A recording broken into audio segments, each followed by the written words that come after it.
Welcome to Shaped by Faith with your host, Theresa Rowe. To find out more about Shaped by Faith and Theresa Rowe, please visit shapedbyfaith.com or visit the YouTube channel, Facebook, or Instagram. And now, here is Theresa Rowe. Welcome to Shaped by Faith, where we shape our bodies and hearts for God's purposes. I have a special guest today on Shaped by Faith. Her name is Kathy Harris. She's an author by way of a divine detour into the Nashville entertainment business. We're going to hear all about that. After graduating with a communications degree from Southern Illinois University, she moved to Tennessee to work in the Christian music industry. And that position soon transitioned into what would become a long-tenured country music marketing career with the Oak Ridge Boys. For several years, Kathy freelanced entertainer biographies and wrote, as well as ghost wrote, news stories and columns for various music publications. In 2007, she sold her first Christian nonfiction story, Walk on Water, which was included in Thomas Nelson's All My Bad Habits I Learned from My Grandpa. In that same year, one of her devotions was published in the One Year Life Verse Devotional from Tyndale House. She also contributed Balloons of Wisdom to the Chicken Soup for the Soul 2010 release. Thanks, Mom. He who laughs last is the Weiner to the Chicken Soup for the 2019 release, Lessons from the Dog. And so, Kathy, thank you so much for being a guest on Shaped by Faith. You've got so much more to share, so we're going to hear all about that. Hi, Theresa. I'm so glad to be here. You know, I am not far from you and where I was born. So I'm a Southern Illinois Midwest girl, and it's really nice to meet you.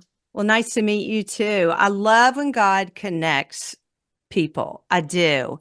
And you know, he connects people for his purposes. And so I really believe there's a divine purpose for us connecting and for this interview. So God's going to work all those details out. We don't have to worry about that. Let's get to know you a little bit more, Kathy. So what were your ambitions and dreams as a child? My ambition as a child was to be a writer.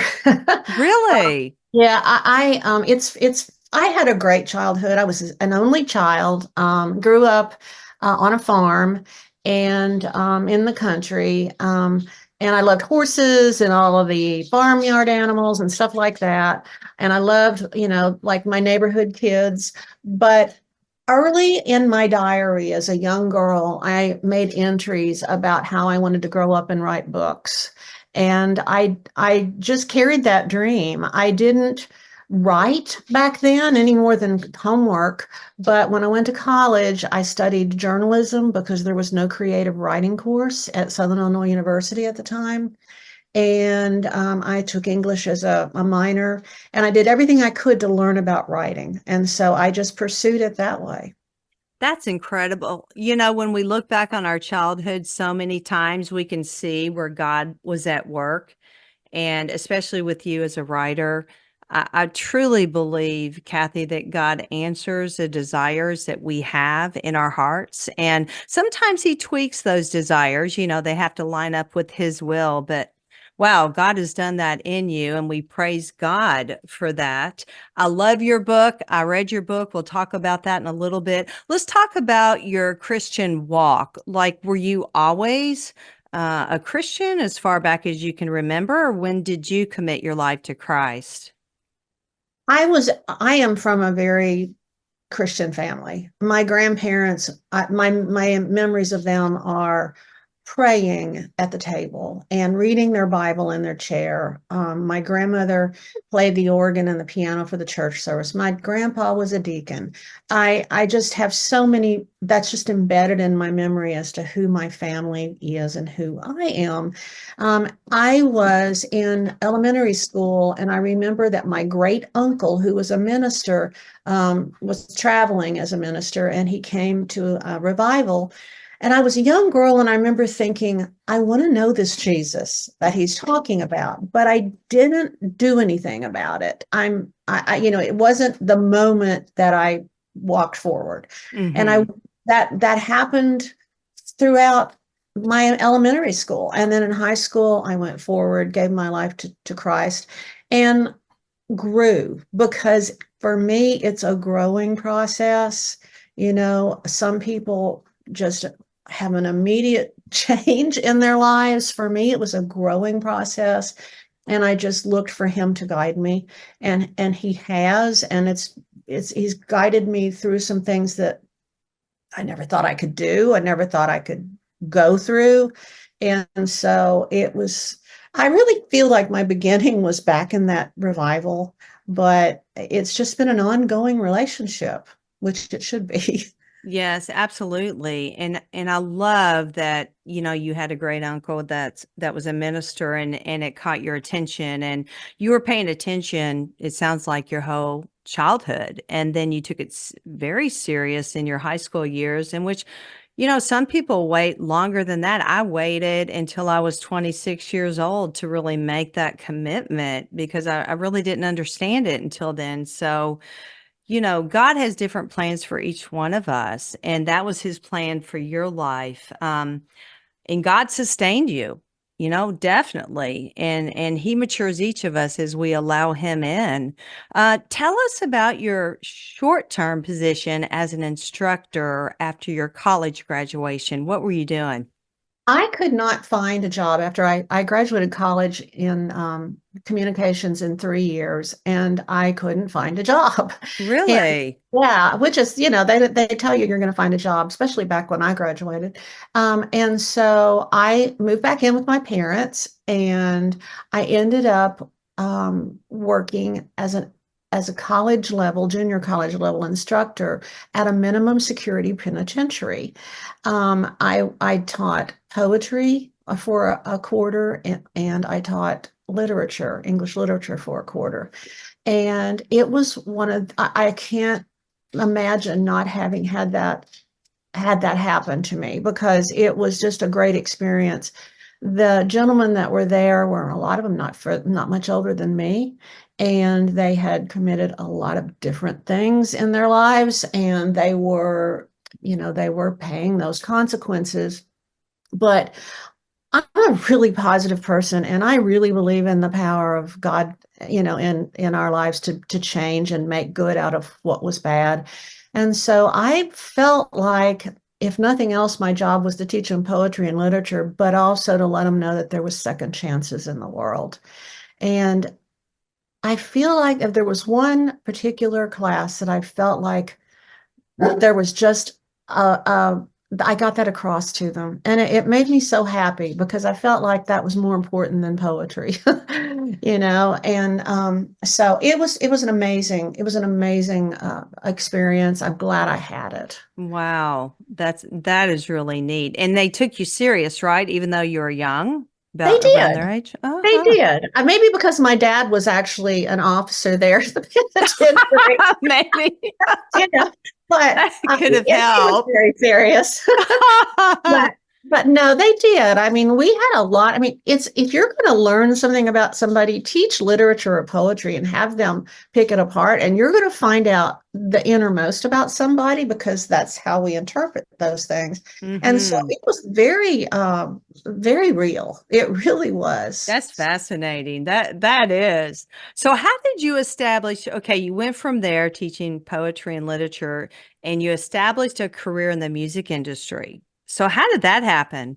Well, right after I became a Christian, I started singing in a girls' trio, and then it turned into a quartet with my cousin came in to sing bass with us, and so we started traveling regularly, singing Southern gospel music. And this is where God once again just picked right on up and said, "Okay, you've made your profession of faith. Now I want you to give everybody your testimony." So I Mm. became the spokesman for the group, and I had a lot of I had a lot of experience with that. As you can hear, my dog is actually a spokesman here at my house. What's your dog's name? It's Gabriel. Gabriel. Oh, I love that. Hey, Gabriel. As you know, Gabriel was a messenger, and this dog is always telling things. I But love it. But we made a lot of friends in Southern gospel music, and throughout college, would all come home on the weekend, and we would travel and sing. And I really learned that music was my second love. And I ended up, we recorded an album for one of the Oak Ridge Boys, Dwayne Allen's recording at his recording studio. And I made the contact that brought me the job, and I moved to Nashville. That is so neat. Okay, we need to hear more, but we've got to take a real quick break. We'll be back with more Shaped by Faith. Everyone stay tuned. Welcome back to Shaped by Faith, where we shape our bodies and hearts for God's purposes. Kathy Harris is an author by way of a divine detour into the Nashville entertainment business. She is an author, and Kathy has won a lot of awards. We haven't talked about that yet, Kathy, but let's talk about you're in the music industry and you're working with the Oak Ridge Boys. So you were talking about that. Why don't you continue? I moved to Nashville when I was 20, and I started working with them, and they gave me a job on a trial basis because they thought, oh my goodness, we're moving her 3 hours south, and what if she doesn't work out? So we're going to make sure she knows that we can send her back. Oh, and okay. and so they put me on a trial basis, and it's been 50 years. They never sent me home. So um, Oh my it gosh. it was the kind of thing where I just felt like I had found my people. And I Mm, think a lot of your audience will identify with that, where maybe their grade school or their high school or their college didn't really feel like their people, or maybe it did. But I moved down to Nashville and into the music business, which was a very welcoming community. Nashville's very southern and very welcoming. And I just felt as if I was where I was supposed to be. Um, and so I started working as a secretary, even though I had a college degree. I just wanted to get my foot in the door. And through the years, actually pretty quickly, because their career took off pretty quickly, I worked my way up to operations management team and marketing director, and I've done that for decades now. Um, the funny thing about it is I wanted to work in Christian music, and 3 months after I joined the office staff or the group, they went country. oh, wow. And I was like, I don't know that I like country music, but I love it now. And it was just a shock to me because I, really thought I was going to make a career in Christian music. As it turns out, if anyone knows the Oak Ridge Boys, they know that their witness for God has been as good as their witness for Elvira. And Yes. so it has really been both worlds. That is amazing. Wow. Wow, God. That's what I'm going to say. Wow, God, because he had to place you there, but you had to say, okay, Lord, I'm going to do this. Okay. So okay, you went from, their marketing director, operations management team to, okay, now you're navigating your way, back and you're focusing on writing books. So, tell us about that. When I first came to town, I took freelance positions just to because I liked writing and I wanted to keep writing. And that's, the bios and the news pieces and things that I wrote. When the guy's career started to take off, I was so busy. And I had married and was helping with my stepdaughter. And so life was busy. And as much as I love family, and I do, actually, I wanted like a house full of kids, and I was unable to have children, but I love my career as well. Hmm. So I just got drawn into that, and I just almost forgot about my writing dream, but not quite. And that's why called Divine Detour my theme. I felt like God took me to that for a number of years before He brought me back into what was my original desire. And I would try to write books. I wouldn't be able to get past 3 chapters. When I turned 50, which I want to say this to encourage people that have waited a while to start what they feel like is their life's dream. When I turned 50, I've dedicated my writing to God. And I said, I've had a wonderful life. I'm 50. I don't know that I get 50 more. I want to dedicate my writing to you. And I sat down, and I literally, a manuscript just flowed from from my fingers. Wow. And so I felt confirmed with that. And besides the fact that I knew that's what I wanted to do, I wanted to write God's stories. And so that became an eye opener, because I didn't realize that even though you write a story, you have to write a story to craft. And so I started learning about writing, and I attended Christian writing conferences. I made friends in Nashville, though, who were writers and were, you know, taught me what to do, and we networked with each other. And that's how I eventually met my first agent, and then my first editor, who actually has been my editor for all of my 4 books. And it just was one step after another, and it's been a 24-year journey, really, I guess. Now it's not been quite that long, but it's been a 20-something year journey that since I wrote that first manuscript. That's very encouraging, Kathy. It really is. Whatever age you're at, it's never too late. And to me, 50 is not that old. I'm 60 right now. It's not that old. But, so many people put things on the back burner, and they either, they have this career going, they're raising their kids or doing other things, but God knows the desires of our hearts. And I love that he drew you back into your desire of writing, and a 24-year journey. And that is incredible. And we praise God for that. You had to realize at some point, and I didn't know if this was during your childhood or maybe when you started writing at 50, when you had to realize that God actually has given you this gift of writing for his purposes. Was there a moment when you realized that? It's funny. When I was in college, my journalism professor 101 told me that I wasn't good at writing. He said, but you try really hard. Oh, And that was such a stimulus for me, because I think a lot of people will agree with me that if somebody tells you you're not good at something, you're going to prove them wrong. uh-huh. So for me, that was actually the best thing he could have said. But it's that desire that is stronger than maybe anything else. I just want to do it. And writing is hard, and that may sound like that doesn't make sense, but you have to sit in a chair for a really long time.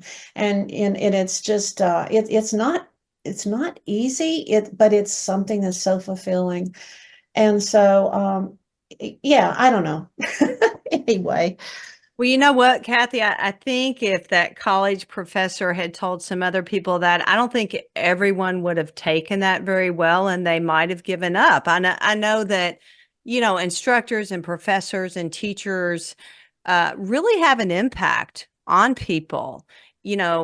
Raising 7 kids, I saw it with coaches and different teachers, and how sometimes their spirit was broken through negativity. And it looks like that God was like, nope, Kathy is going to be a writer, and you just hang in there, and she's going to get really good at it. It seems like you listened to God's voice. You had that intuition, you had that knowing, and you And a didn't. desire. And a Yeah, desire. you have Yeah. to have that desire, and it is really, really hard. I sit on a stability ball, Kathy. It helps me when I write and plan out different things. I'm always sitting on this ball because it keeps me alert. It takes the pressure off my hips and glutes. That's just a little tip there, little side note.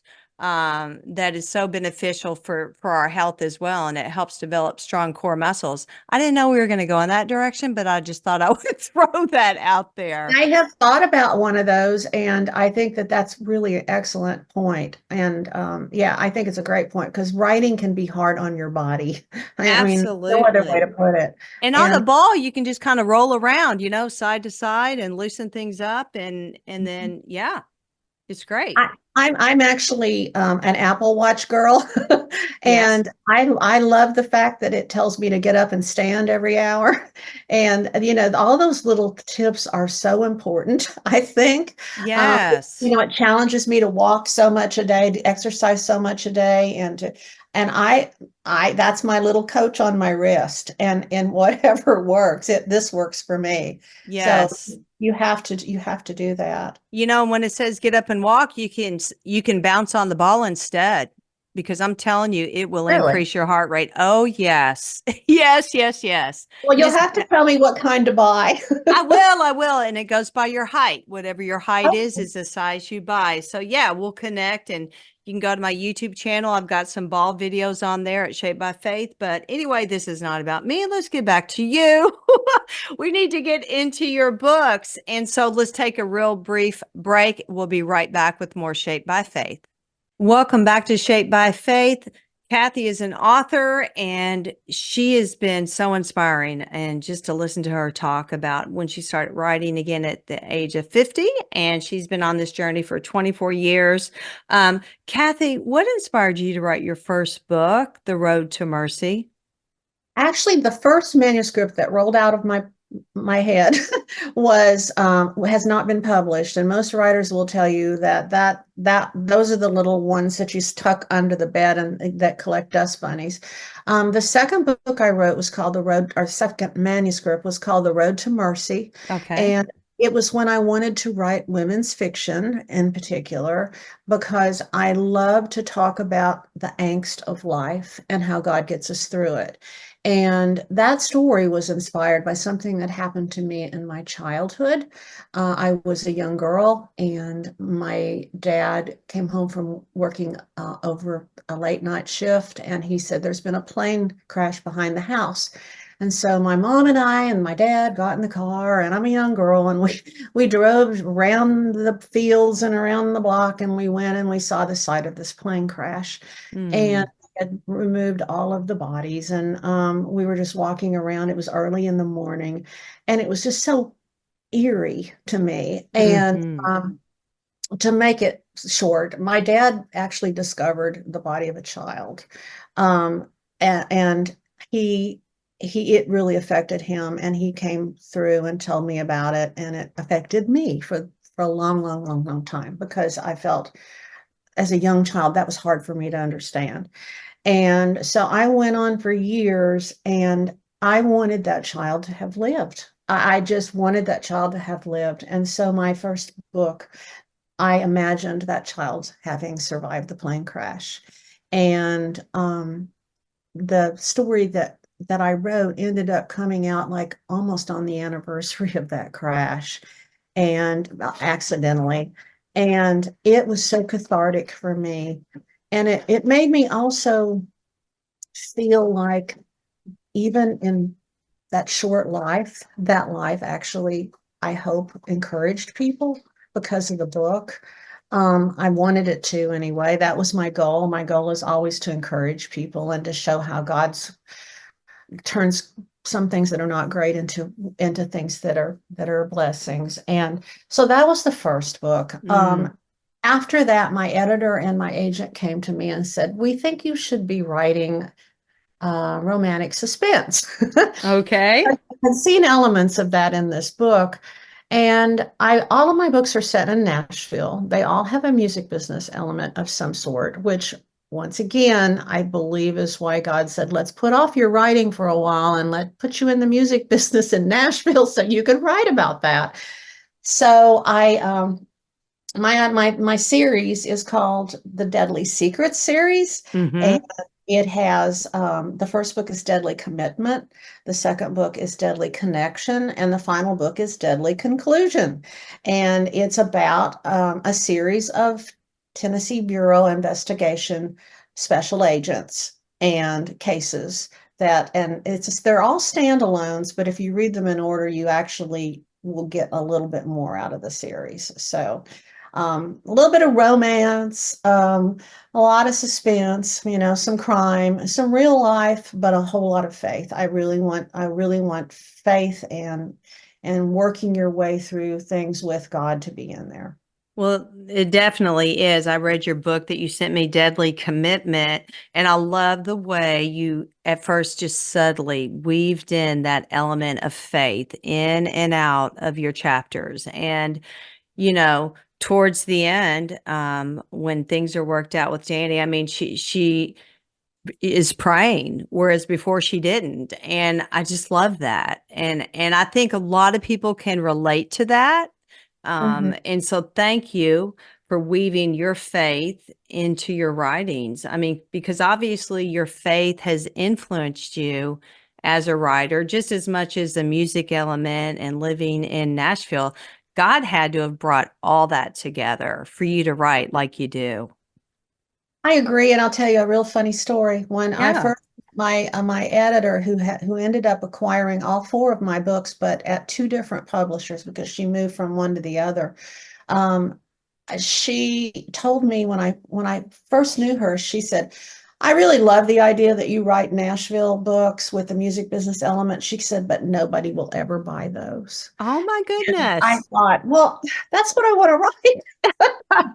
So, like, fast forward 2 years, and all of a sudden, Nashville is, as you know, one of the hottest cities on the face of the earth. Everybody wants to visit it, and I think that God said, "Just wait. You just wait. Wait till you see how popular Nashville becomes."